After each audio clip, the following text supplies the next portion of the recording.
لیکن مجھے بتائیں جو بندہ قرآن کی آیات آدھی لکھے، آپ کیا سمجھتے ہیں یہود و نصارہ تحریف کر دیں تورات اور انجیل میں، ان پہ تو اللہ کی لعنت پڑے، اور مسلمان قرآن کی آدھی آیات لکھیں یا قرآن کی آیت لکھ کے اس کے ترجمے کو صحیح کرنے کے بعد اس کی تفسیر اس کی بالکل الٹ لکھ دیں تو ان پہ لعنت نہیں پڑنی؟ بسم اللہ الرحمن الرحیم۔ السلام علیکم ورحمۃ اللہ وبرکاتہ۔ جی محترم، آپ نے دیکھا اور سنا کہ جو قرآن پاک کی آدھی آیات لکھے اور ترجمہ صحیح لکھے، اس کا مفہوم الٹ دے تو اس پر کیا لعنت نہیں پڑے گی؟ جس طرح یہود و نصارہ پر لعنت پڑی، آج ہم آپ کو دکھانے والے ہیں کہ یہ جو کہہ رہا ہے کہ اس پر لعنت پڑے گی، ہم آپ کو 5 مثالیں دکھانے والے ہیں۔ یہ آدھی آیات لکھتا ہے اور قرآن پاک کا ترجمہ غلط کرتا ہے اور مفہوم آیات کا جو بالکل بدل دیتا ہے، تو ساری باتیں اس پر فٹ ہوتی ہیں۔ کہتے ہیں نا، چور کوتوال کو ڈانٹے، خود یہ چوری کرتا ہے اور اصل میں اس کے دل میں بغض علماء کا۔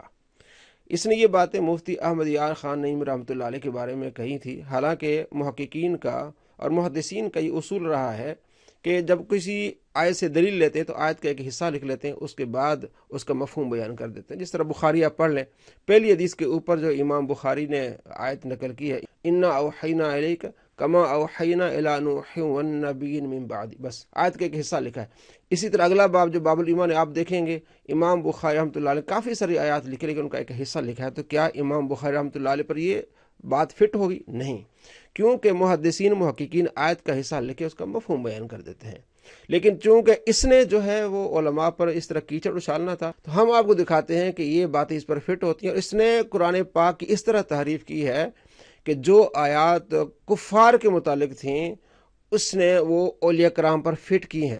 حضرت عبداللہ بن عمر رضی اللہ تعالیٰ عنہ فرماتے ہیں، بخاری میں ہے کہ بدترین مخلوق ہیں خوارج، اس لیے کہ جو آیات کفار کے متعلق ہیں ان کو مسلمانوں پر چشمہ کرتے ہیں۔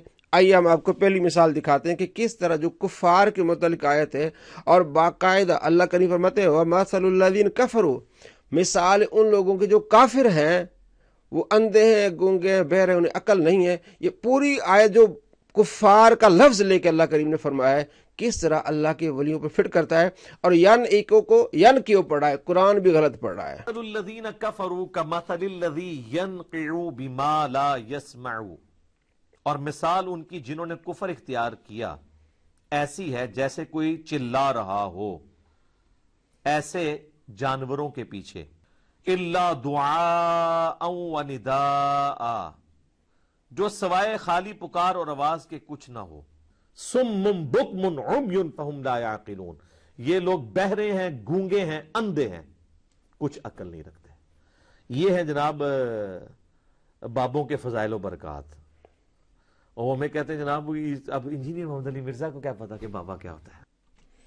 جی دوستو، آپ نے دیکھا اور سنا، یہ ہے جناب بابوں کے فضائل و برکات۔ نعوذ باللہ، اللہ کے ولیوں پر اس آیت کو فٹ کیا، حالانکہ اللہ کریم فرماتے ہیں وَمَثَلُ الَّذِينَ كَفَرُوا، مثال ان لوگوں کی جو کافر ہیں، اور اس نے پوری آیت اللہ کے ولیوں پر فٹ کر دی۔ بخاری شریف میں حدیث ہے، حدیث قدسی، اللہ کریم فرماتے ہیں من عادى لي وليا فقد آذنت بالحرب، جس نے میرے کسی ولی سے عداوت رکھی اس سے میرا اعلان جنگ ہے۔ تو یہ اللہ کے ولیوں سے اس طرح اعلان جنگ کر رہا ہے کہ جو آیت کفار کے متعلق ہے وہ آیت اللہ کے ولیوں پر فٹ کر رہا ہے۔ اور میں نے آپ کو دکھایا اس کے نیچے، یہ سورہ بقرہ کی تفسیر کر رہا ہے، 176 تک آیت سورہ بقرہ کی۔ اگر کوئی دیکھنا چاہے تو اس سے اوپر بھی اس نے بہت زیادہ بلنڈر مارے ہیں، یعنی پورا رکوع جس میں اللہ نے واضح طور پر کفار کا ذکر کیا، اس نے ساری باتیں اللہ کے ولیوں پر فٹ کی ہیں، تو صریح اس نے تحریف کی ہے۔ حضرت عبداللہ بن عمر رضی اللہ تعالیٰ عنہ کو قول اس پر بالکل فٹ آیا کہ جو کفار کے متعلق آیات ہیں وہ مسلمانوں پر چسپا کرتے ہیں، وہ پکے خوارج ہیں۔ تو دیکھیں، اور بدترین مخلوق ہے، تو اسی کا طریقہ پر اس نے یہ چلا ہے، اور کس طرح اولیاء کرام کے بارے میں اس نے گفتگو کی ہے۔ اب ہم آپ کو آگے دکھانے والے کہ قرآن کے بارے میں کس طرح غلط ترجمہ کرتا ہے اور کس طرح کی گندی زبان استعمال کرتا ہے۔ یہ بکواس نہیں ہے، اللہ تعالیٰ کہہ رہا ہے قرآن بکواس اور بےہودہ نہیں ہے، یہ قول فیصل ہے۔ ہاں، میں تو بہت کم پھکیے دے رہا ہوں آج، بلکہ میں نے ان کو کہا کہ وہ قرآن پاک میں سورہ طارق میں جو اللہ تعالیٰ نے فرمایا ہے قرآن حکیم میں، آپ دیکھیں، یہ میں اگر بات کروں تو انہوں نے پکڑ کے کلپ کاٹ دینا ہے۔ اب یہ نکالے نا کلپ، یہ نعوذ باللہ اللہ تعالیٰ کے بارے میں کلپ کاٹیں گے۔ اللہ تعالیٰ نے فرمایا قرآن کے بارے میں انہ لقول فصل، قرآن جو ہے یہ فیصلہ کن، قول ہے، یعنی یہ پرپسفل چیز ہے جو یہ بات کر رہا ہے، یہ اتنی مضبوط ہے. وما ہوا بالحزل، اب حزل کا ترجمہ یہ بھی بنتا ہے یہ بیہودہ بات نہیں ہے، یہ بکواس نہیں ہے. اللہ تعالیٰ کہہ رہا ہے قرآن بکواس اور بیہودہ نہیں ہے، یہ قول فیصل ہے. اب اللہ نے کہا کہ نہیں ہے، یہ تو نہیں کہا کہ ہے. وہ کہیں گے نہیں یہ تو فرضی جملہ ہو گیا کہ قرآن بکواس نہیں ہے. جب قرآن بکواس ہے ہی نہیں ہے تو کہنے کی ضرورت ہے کہ بکواس نہیں ہے، بیہودہ نہیں ہے؟ یہ تو توہین ہوگی. ڈنگر ہیں، ان کو بالکل بیسک بھی نالج نہیں ہے قرآن و سنت. جی دوستو، آپ نے دیکھا اور سنا، یہ ڈنگر ہیں، انہیں بالکل قرآن و حدیث کا بالکل علم نہیں ہے. نعوذ باللہ من ذالک. جتنے بھی مفسرین آپ اٹھا کے دیکھیں، مترجمین، سب نے یہ کیا ہے کہ حزل کا معنی ہے ہنسی مذاق، کہ یہ قرآن ہنسی مذاق نہیں ہے. اور کس طرح اس نے قرآن کے بارے میں کہا یہ بکواس. اب آپ کو میں دکھانے والا ہوں کہ قرآن کی تفسیر حدیث میں کس طرح ہے. آپ علیہ السلام فرماتے ہیں، ترمذی شریف میں حدیث ہے کہ 3 چیزیں ایسی ہیں کہ اگر آپ سنجیدگی میں کریں تب بھی ان کا حکم ہوئی ہے، اور اگر حزل ہن ان کو مذاق میں کریں تب بھی سنجیدگی والا حکم آئے گا. لفظ آیا حزل، یہاں بھی کیا حزل، وما ہوا بالحزل، کہ یہ مذاق نہیں ہے.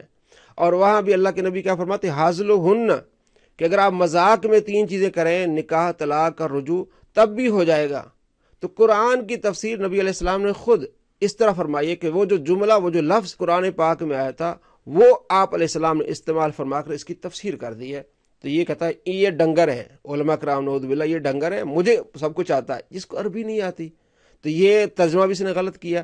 آگے میں آپ کو دکھانے والا ہوں 5 مثالیں جس میں اس نے آیات کا آدھا حصہ لکھا ہے، بلکہ بہت کم حصہ لکھا ہے. آپ خود اندازہ لگائیں. اس پر پہلے بھی میں نے ویڈیو بنائی تھی، لیکن اس کے جو اندھے مقلد سیل ہیں کہتے ہیں جناب آپ پورا اس کو دکھایا کریں. آپ دیکھ لیں، اندھا دھند پیروی کا انجام، اور اس کے چہرے جو اسی پر ہیں، یعنی اس کو اندھی طرح سے فالو کرتے، یہ نہیں دیکھتے کہ جناب اللہ کے نبی کے بارے میں کیا کہتا ہے.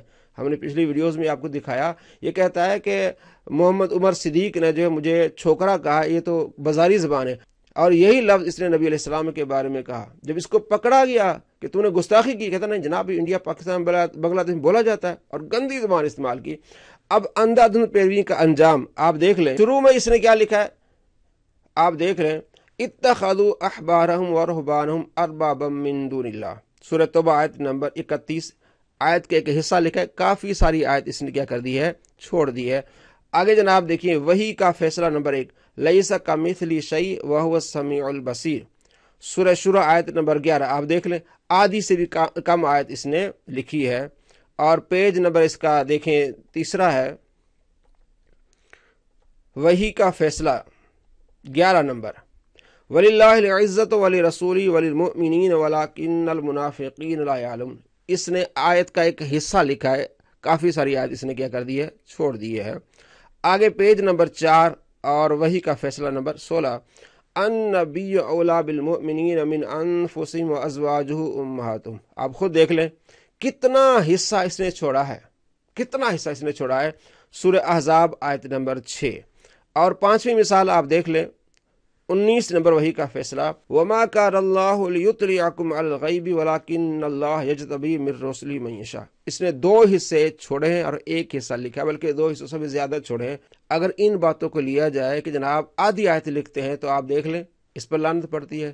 قرآن پاک کا ترجمہ بھی اس نے غلط کیا، اور آیت کا پورا مفہوم بدلا. جو کفار کے متعلق آیت تھی اس نے وہ مسلمانوں پر، بلکہ اللہ کے ولیوں پر فٹ کی ہے، جن سے اللہ محبت فرماتا ہے کہ یہ میرے دوست جو فرائض مکمل کرتے ہیں، نوافل کی کثرت کرتے ہیں، میں ان کے ہاتھ بن جاتا ہوں، میں ان کے زبان میں، ان کے کان میں، ان کے پاؤں بن جاتا ہوں.